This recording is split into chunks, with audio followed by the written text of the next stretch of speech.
नमस्कार, खबरें दनादन देख रहे हैं आप सभी। आपके साथ मैं हूं जीनत सिद्दीकी। चलिए देखते हैं तमाम खबरों को फटाफट अंदाज में।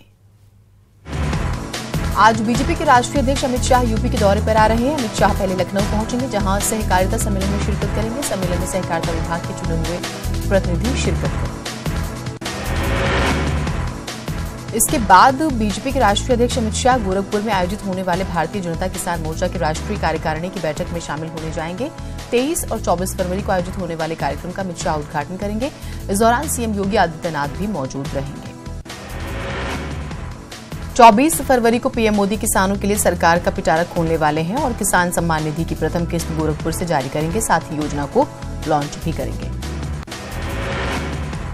अखिलेश यादव आज प्रयागराज जा रहे हैं, जहां वो लाठीचार्ज में घायल एसपी कार्यकर्ता से मिलेंगे। साथ ही वो अखिल भारतीय अखाड़ा परिषद के अध्यक्ष महंत नरेंद्र गिरी से भी मुलाकात करेंगे। राष्ट्रपति रामनाथ कोविंद 25 फरवरी को कानपुर के दौरे पर रहेंगे, जहां वो कई कार्यक्रमों में हिस्सा लेंगे। इसे देखते हुए राष्ट्रपति की सुरक्षा के लिए कड़े बंदोबस्त किए गए हैं।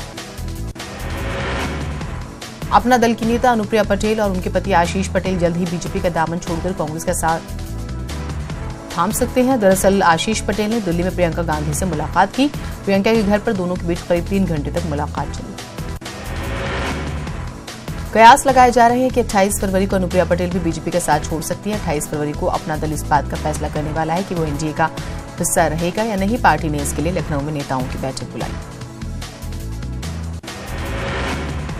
इस मामले पर डिप्टी सीएम केशव प्रसाद मौर्य का बयान आया। उन्होंने कहा है कि बीजेपी अपने सहयोगियों के साथ है और अगर कोई नाराजगी है तो उसे दूर कर लिया जाएगा। इस मामले पर स्वास्थ्य मंत्री सिद्धार्थनाथ सिंह ने भी बयान दिया। उन्होंने कहा है कि उन्हें पूरी उम्मीद है कि अनुप्रिया पटेल और ओम प्रकाश राजभर कांग्रेस के साथ नहीं जाएंगे। सीएम योगी से जर्मनी के राजदूत ने मुलाकात की। सरकारी आवास पर यह मुलाकात हुई। लखनऊ में सीएम योगी ने मेधावी छात्रों को लैपटॉप बांटे। इस दौरान उन्होंने 100 करोड़ रुपए की 21 परियोजनाओं का शिलान्यास भी किया। इस मौके पर सीएम योगी की ओर से AKTU रोजगार पोर्टल की शुरुआत भी की गई। सीएम योगी ने लखनऊ में राजस्व विभाग के कर्मचारियों और लेखपालों को स्मार्टफोन बांटे। सीएम योगी ने कहा है कि स्मार्टफोन से लैस होने के बाद कर्मचारियों और लेखपालों का काम भी स्मार्ट हो जाएगा। भारत के मन की बात कार्यक्रम के तहत मुख्यमंत्री योगी आदित्यनाथ ने वीडियो कॉन्फ्रेंसिंग के जरिए राज्य की सभी लोकसभा सीटों में करीब 2 लाख युवाओं से संवाद किया। इस दौरान सीएम योगी ने युवाओं के सवालों के जवाब भी दिए। मथुरा में लोगों ने मुख्यमंत्री योगी आदित्यनाथ के भारत के मन की बात को बहुत ध्यान से सुना। सीएम ने कहा कि नामुमकिन को मुमकिन में बदलने का नाम ही मोदी है। कानपुर में मन की बात कार्यक्रम में एक छात्रा ने सीएम से पूछा कि वो पहली बार वोट डालने जा रही है और दुविधा में है, तो योगी ने अपने जवाब से उसकी दुविधाएं दूर की। गोरखपुर में इंजीनियरिंग कॉलेज के सभागार में सीएम के कार्यक्रम का लाइव प्रसारण हुआ। इसमें भाजपा के तमाम नेता और कार्यकर्ता भी मौजूद थे। झांसी में एक कार्यक्रम में शामिल होने पहुंची उमा भारती उस समय चर्चा का विषय बन गई, जब वो घर से निकलकर गाड़ी के बजाय ऑटो में बैठ गई। ऑटो में बैठकर शहर की सड़कों पर काफी देर तक घूमती रही। मायावती ने ट्वीट कर पुलवामा आतंकी हमले को लेकर पीएम मोदी पर हमले को लेकर भी जुमलेबाजी करने का उन्होंने आरोप लगाया। बीजेपी प्रवक्ता मीनाक्षी लेखी मेरठ पहुंची, जहां पर उन्होंने अलग अलग वर्ग के लोगों से मुलाकात की। इस दौरान उन्होंने दावा किया कि बीजेपी 2019 में 400 से ज्यादा सीटें जीतेगी। डिप्टी सीएम केशव प्रसाद मौर्य ने दावा किया है कि बीजेपी की तैयारी पूरी है और 2019 में भी मोदी ही पीएम बनेंगे। साथ ही उन्होंने कहा है कि अनुप्रिया पटेल नाराज है तो उनकी नाराजगी दूर कर ली जाएगी। डिप्टी सीएम दिनेश शर्मा बुलंदशहर पहुंचे, जहां उन्होंने परीक्षा केंद्रों पर जाकर हो रही बोर्ड परीक्षा का जायजा लिया। साफ किया कि नकल किसी भी कीमत पर बर्दाश्त नहीं की जाएगी। 2 दिवसीय दौरे पर गोरखपुर आए राज्य के कृषि मंत्री सूर्य प्रताप शाही ने कहा है कि प्रधानमंत्री किसान सम्मान रैली से देश और प्रदेश के किसानों को बड़े स्तर पर लाभ होने वाला है। 24 फरवरी को प्रधानमंत्री गोरखपुर में किसान सम्मान रैली में शामिल होने आ रहे हैं। कानपुर के घाटमपुर में एक निजी कार्यक्रम में शिरकत करने पहुंची केंद्रीय मंत्री साध्वी निरंजन ज्योति ने कहा है कि पाक का पानी रोकना सरकार का बड़ा कदम है। पाकिस्तान को करारा जवाब दिया जाएगा। सांसद साक्षी महाराज ने उन्नाव की जनता को सौगात दी। उन्नाव की जनता की बहुत पुरानी मांग को पूरा करते हुए सांसद साक्षी महाराज ने यात्री आरक्षण केंद्र, टिकट घर के और साथ ही प्लेटफॉर्म 2-3 पर कोच गाइडेंस सिस्टम का उद्घाटन किया।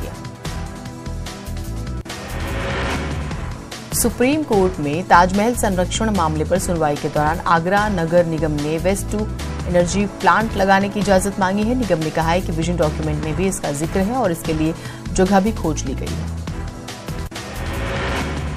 वैश्विक स्तर पर कुंभ मेले के प्रचार प्रसार के लिए शुक्रवार को 187 देशों के 189 डेलीगेट्स प्रयागराज पहुंचे। विदेश राज्य मंत्री वीके सिंह के साथ ये सभी कुंभ मेले में पहुंचे, जहां इनका जोरदार स्वागत किया गया। जगत गुरु रामानंदाचार्य स्वामी हंसदेवाचार्य का प्रयागराज से दिल्ली जाते समय सड़क दुर्घटना में निधन हो गया। सीएम योगी ने उनके निधन पर गहरा दुख जाहिर किया।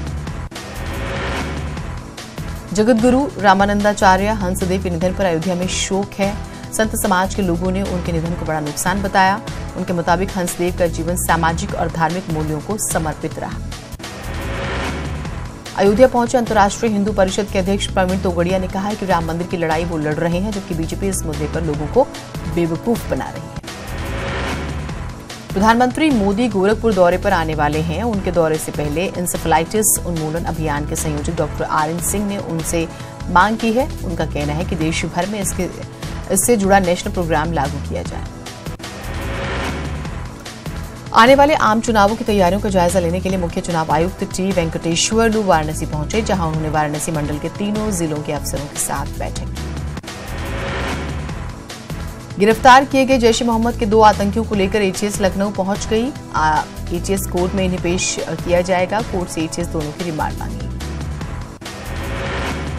एटीएस ने 10 और संदिग्धों को भी हिरासत में लिया है, जिनसे पूछताछ की जा रही है। मामले में पुलिस और एटीएस इनके जैश से कनेक्शन की तफ्तीश कर रहे हैं। मामला जैश से जुड़ा होने की वजह से एनआईए भी जांच में जुट गई है। बाद में ये पूरा मामला एनआईए को ट्रांसफर करने की बात सामने आ रही है। देवबंद से आतंकियों की गिरफ्तारी को डीजीपी ओपी सिंह ने एटीएस की बड़ी कामयाबी बताया। डीजीपी ओपी सिंह ने कहा है कि सटीक सूचना के आधार पर सटीक कार्रवाई हुई है। जरूर सबूत भी एटीएस के पास है। देवबंद में आतंकियों के पकड़े जाने के बाद जारी हुए अलर्ट को लेकर अयोध्या रेंज के आईजी संजीव गुप्ता ने बयान दिया। उन्होंने कहा कि पुलिस अलर्ट पर है और बीच बीच में चेकिंग अभियान भी चलाए जा रहे हैं। बस्ती में एंटी करप्शन की टीम ने एक सहायक चकबंदी अधिकारी को 20,000 रुपए लेते रंगे हाथों गिरफ्तार किया है। बताया जा रहा है कि शिकायतकर्ता से अधिकारी जमीन को 2 चक में तब्दील करने के लिए पैसे मांग रहा है। इसके बाद शिकायतकर्ता ने इसकी शिकायत एंटी करप्शन के अधिकारियों से की, जिसके बाद सहायक चकबंदी अधिकारी को गिरफ्तार किया गया। हरदोई में पंचायती राज विभाग के बाबू को एंटी करप्शन टीम ने 50,000 रुपए की रिश्वत लेते रंगे हाथ गिरफ्तार किया है। आरोपी बाबू ने 4th ग्रेड के कर्मचारी से सैलरी बढ़ाने के एवज में रिश्वत की मांग की। किडनी रैकेट में कानपुर पुलिस 13 लोगों की तलाश कर रही है। हालांकि पुलिस को गिरोह के मास्टरमाइंड डॉक्टर केतन का अभी तक कोई सुराग नहीं मिला है। फिलहाल पुलिस की 4 टीमें काम कर रही हैं और उम्मीद जताई जा रही है कि जल्दी मामला सुलझा लिया जाएगा। मेरठ में हुई 3 करोड़ की लूट के मामले ने तूल पकड़ लिया है। माना जा रहा है कि मेरठ के इतिहास की सबसे बड़ी लूट है। बावजूद इसके पुलिस के हाथ अब तक कोई पुख्ता सबूत नहीं लग पाए हैं। पुलिस ने लूट मामले में 2 संदिग्धों के फोटो भी जारी कर दिए हैं।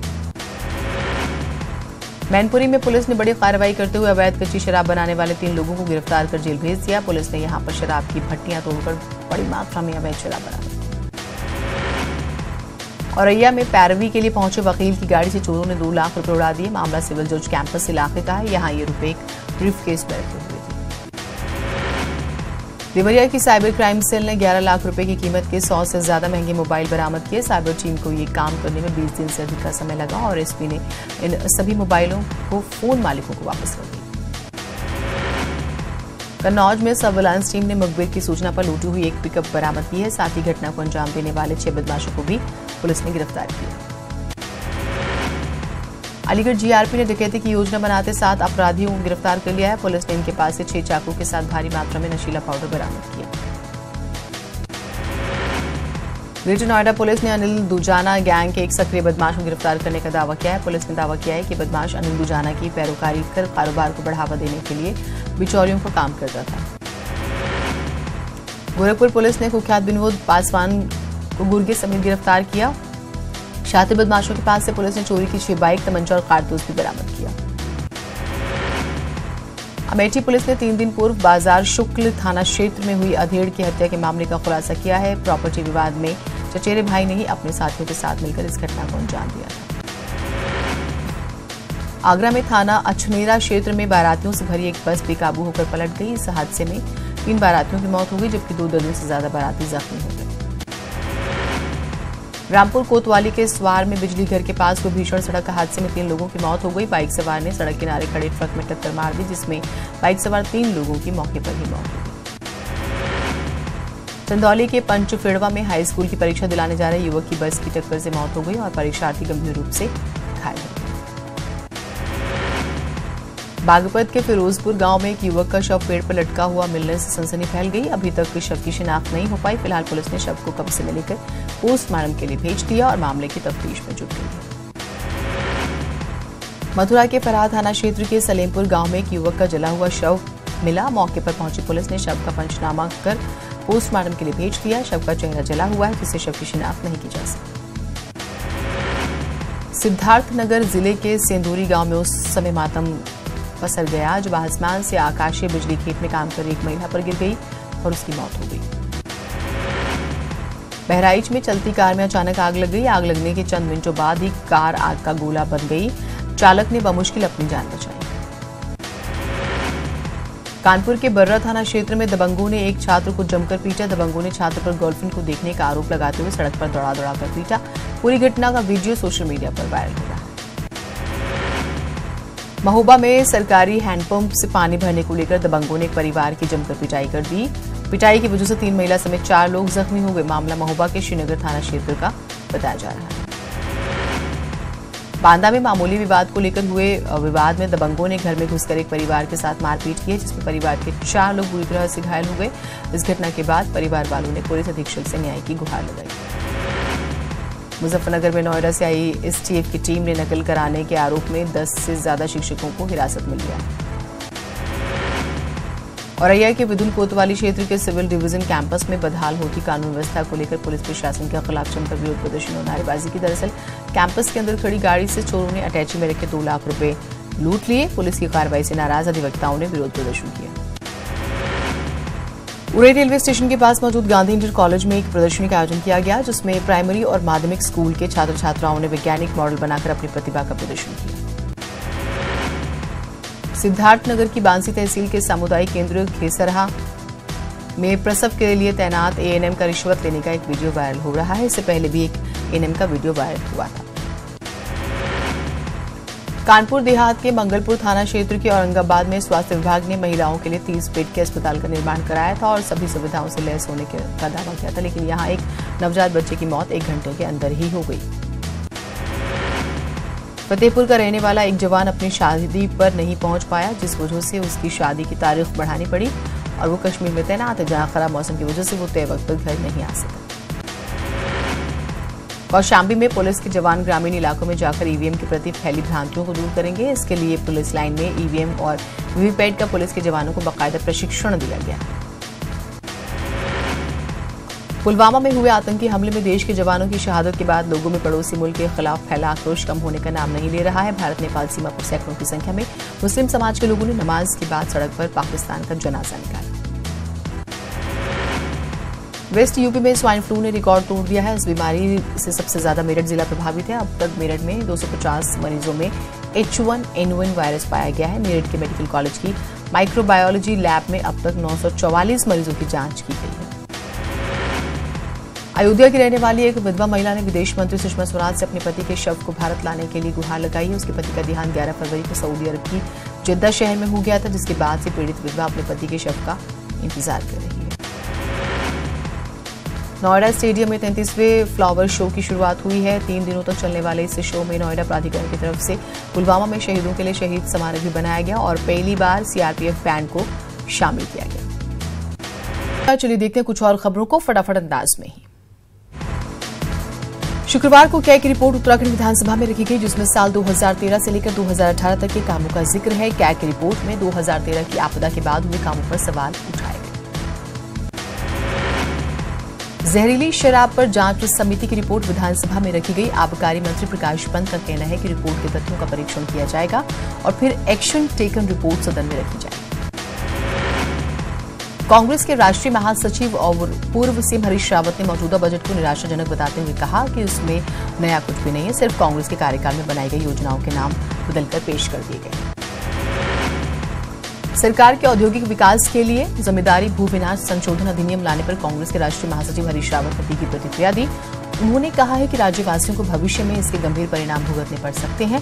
वित्त मंत्री प्रकाश पंत ने हरीश रावत के बयान को गलत और बेबुनियादी बताया। क्लिनिकल एस्टैब्लिशमेंट एक्ट की जगह Uttarakhand health care establishment act लागू करने की मांग को लेकर निजी चिकित्सकों का प्रतिनिधिमंडल बीजेपी के प्रदेश अध्यक्ष अजय भट्ट से मिला, जहां चिकित्सकों ने अपनी मांगों को सरकार के सामने रखने की बात कही। उधम सिंह नगर नैनीताल लोकसभा सीट पर बीजेपी ने अभी अपना तुरुप का पत्ता नहीं खोला है। इस सीट पर टिकट के सबसे मजबूत दावेदार और वर्तमान सांसद भगत सिंह कोश्यारी चुनाव लड़ने को लेकर अब इशारों में ही बात कर रहे हैं। उत्तरकाशी के चिनियाली सौड़ में न्यूज 18 की खबर का असर हुआ। शहर में स्टोन क्रशर के निर्माण कार्य का मलबा सीधे नदी में बिना परमिशन के उड़ेला जा रहा था। ये खबर न्यूज 18 पर चलने के बाद जिलाधिकारी ने संज्ञान लेते हुए निर्माण एजेंसी पर 1,30,000 रुपये जुर्माना लगाया। श्रीनगर गढ़वाल में न्यूज 18 की खबर का एक बार फिर से बड़ा असर हुआ। श्रीनगर गढ़वाल में विधायक निधि से 1 साल पहले 12 लाख रुपए रिलीज होने के बावजूद भी सीसीटीवी कैमरे नहीं लगाए गए। इस संबंध में न्यूज 18 पर खबर चली और अब कैमरे लगाने का काम शुरू हुआ। डीजल की कमी की वजह से पिथौरागढ़ जिले में आपातकालीन सेवा 108 बंद होने की कगार पर है। आलम यह है कि जिले में सिर्फ गंगोलीहाट और मुंसियारी तहसील में ही ये सेवा चल रही है, लेकिन इन दोनों तहसीलों में भी आज से सेवा बंद हो जाएगी, जिससे मरीजों को खासी दिक्कतें हो रही हैं। निजी अस्पतालों की हड़ताल की वजह से प्रदेश में स्वास्थ्य सेवाएं पटरी से उतर गई हैं, जिस वजह से 3 जिलों के मरीजों को चिकित्सा सुविधा देने वाला ऋषिकेश राजकीय अस्पताल पर मरीजों का दबाव लगातार बढ़ता जा रहा है। निजी अस्पतालों और डॉक्टरों की हड़ताल की वजह से सितारगंज सामुदायिक स्वास्थ्य केंद्र पहुंचने वाले मरीजों को ज्यादा दिक्कतें हो रही हैं। यहाँ पर डॉक्टरों की एक भी स्थायी नियुक्तियां नहीं होने से यहाँ आ रहे मरीजों को ठीक से दवाइयां नहीं मिल पा रही।